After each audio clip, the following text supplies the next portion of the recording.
साल 2089। इंसान अब सिर्फ पृथ्वी तक सीमित नहीं था। मार्स, टाइटन और यूरोपा पर कॉलोनीज बस चुकी थी।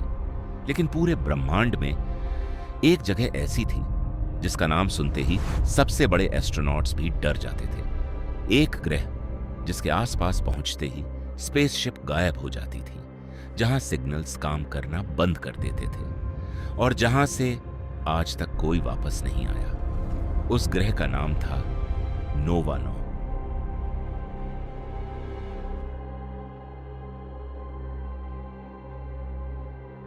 धरती के सबसे बड़े ऑर्बिटल स्टेशन हीलियोस प्राइम में इमरजेंसी मीटिंग चल रही थी। डॉक्टर मीरा सेन, पूरे मिशन की लीड साइंटिस्ट, एक पुरानी रिकॉर्डिंग दिखा रही थी। स्क्रीन पर एक डैमेज्ड स्पेसशिप दिखाई दे रही थी। उस रिकॉर्डिंग में सिर्फ टूटी हुई आवाज सुनाई दे रही थी। यह ग्रह जिंदा है, समय गलत चल रहा है। फिर अचानक सिग्नल कट गया। यह सिग्नल था एक्सप्लोरर 7 का, एक स्पेसशिप जो 12 साल पहले गायब हो गई थी। लेकिन सबसे डरावनी बात यह थी, सिग्नल अभी अभी रिसीव हुआ था। मतलब या तो जहाज अभी भी वहां था या फिर नोवा नौ पर समय अलग तरह से चल रहा था।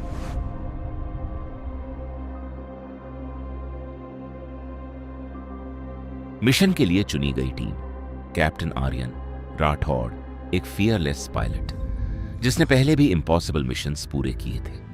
लेकिन उसके अंदर एक सीक्रेट था। उसके पिता एक्सप्लोरर 7 मिशन में थे और कभी लौटकर नहीं आए। Doctor Meera Sen, time physics expert. उन्हें यकीन था कि नोवा नौ किसी अननोन एनर्जी फील्ड से घिरा हुआ है। Kabir, mission engineer, funny nature लेकिन technology genius. Elina, AI systems specialist. उसे मशीन्स पर इंसानों से ज्यादा भरोसा था। मिशन शुरू हुआ। स्पेसशिप अस्त्र 1 धीरे धीरे पृथ्वी से दूर निकल गया और फिर अंधेरा शुरू हुआ।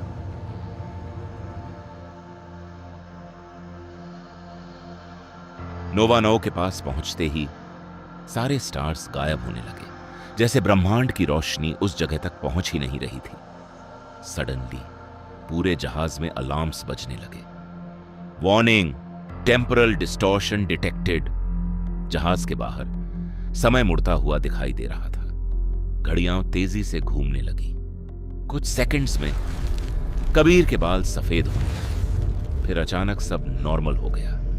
लेकिन सिस्टम लॉग्स में लिखा था इलैप्स टाइम 19 ईयर्स।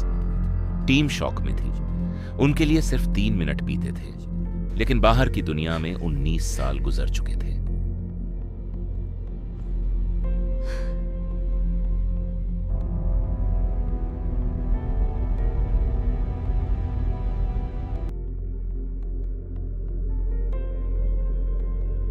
नोवा नौ की सरफेस किसी नाइटमेयर से कम नहीं थी। पूरा ग्रह काले पत्थरों से ढका था।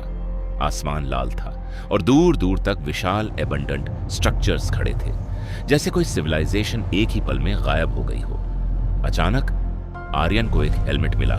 उस पर लिखा था एक्सप्लोरर 7। उसके हाथ कांपने लगे। यह उसके पिता की टीम का हेलमेट था, लेकिन हेलमेट बिल्कुल नया लग रहा था, जैसे उसे अभी अभी यहां रखा गया हो।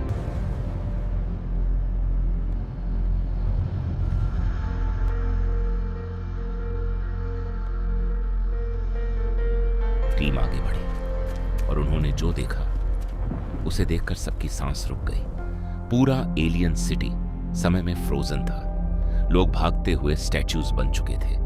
एक बच्चा हवा में उछली हुई बॉल को पकड़ने वाला था, लेकिन बॉल भी हवा में रुकी हुई थी। यहां समय पूरी तरह टूट चुका था। डॉक्टर मीरा ने कहा, यह कोई प्राकृतिक घटना नहीं है, किसी ने समय के साथ एक्सपेरिमेंट किया है। तभी पूरे शहर में एक आवाज गूंजी, वेलकम ह्यूमंस।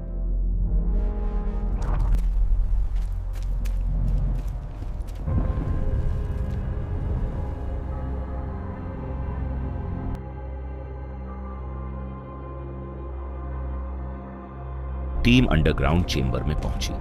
वहां एक विशाल ग्लोविंग कोर मौजूद था, एक एंशिएंट एआई जिसका नाम था ऑरियन। ओरियन ने बताया, हजारों साल पहले इस सिविलाइजेशन ने मौत को हराने की कोशिश की। उन्होंने टाइम मैनिपुलेशन टेक्नोलॉजी बनाई। शुरुआत में सब परफेक्ट था, बीमारियां खत्म हो गई, लोग बूढ़े होना बंद हो गए। लेकिन फिर एक्सपेरिमेंट अनस्टेबल हो गया और एक दिन पूरा ग्रह टाइम लूप में फंस गया।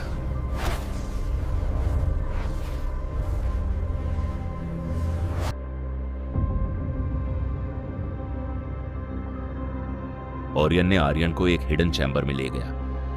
वहां एक इंसान जिंदा था, कमजोर, बूढ़ा, लेकिन जिंदा। वो था कैप्टन विक्रम, राठौड़ आर्यन के पिता। उनकी आंखों में आंसू आ गए। उन्होंने कहा, मैं यहां सिर्फ 6 दिन से हूं, लेकिन पृथ्वी पर शायद दशकों बीत चुके हैं। आर्यन समझ गया, नोवा नो सिर्फ समय को स्लो नहीं करता, वो उसे तोड़ देता है।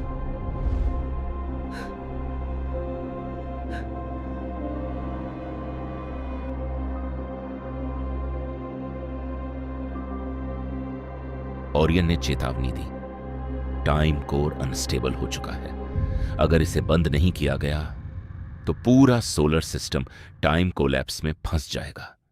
लेकिन कोर शट डाउन करने के लिए किसी एक इंसान को उसके अंदर रहना पड़ेगा। आर्यन ने फैसला किया, वो रुकेगा। उसने अपने पिता और टीम को जहाज में भेज दिया।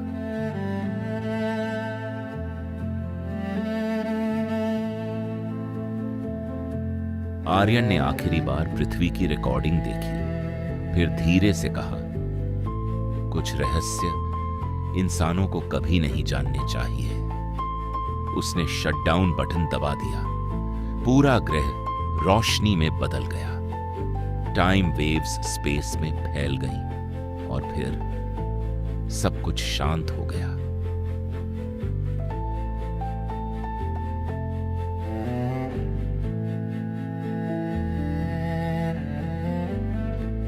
कई साल बाद एक नई स्पेसशिप उस जगह से गुजर रही थी। अचानक उनके रेडियो पर आवाज आई, this is captain Arian, do not come here. Signal फिर गायब हो गया और स्क्रीन पर लिखा आया, सोर्स नोवा 9।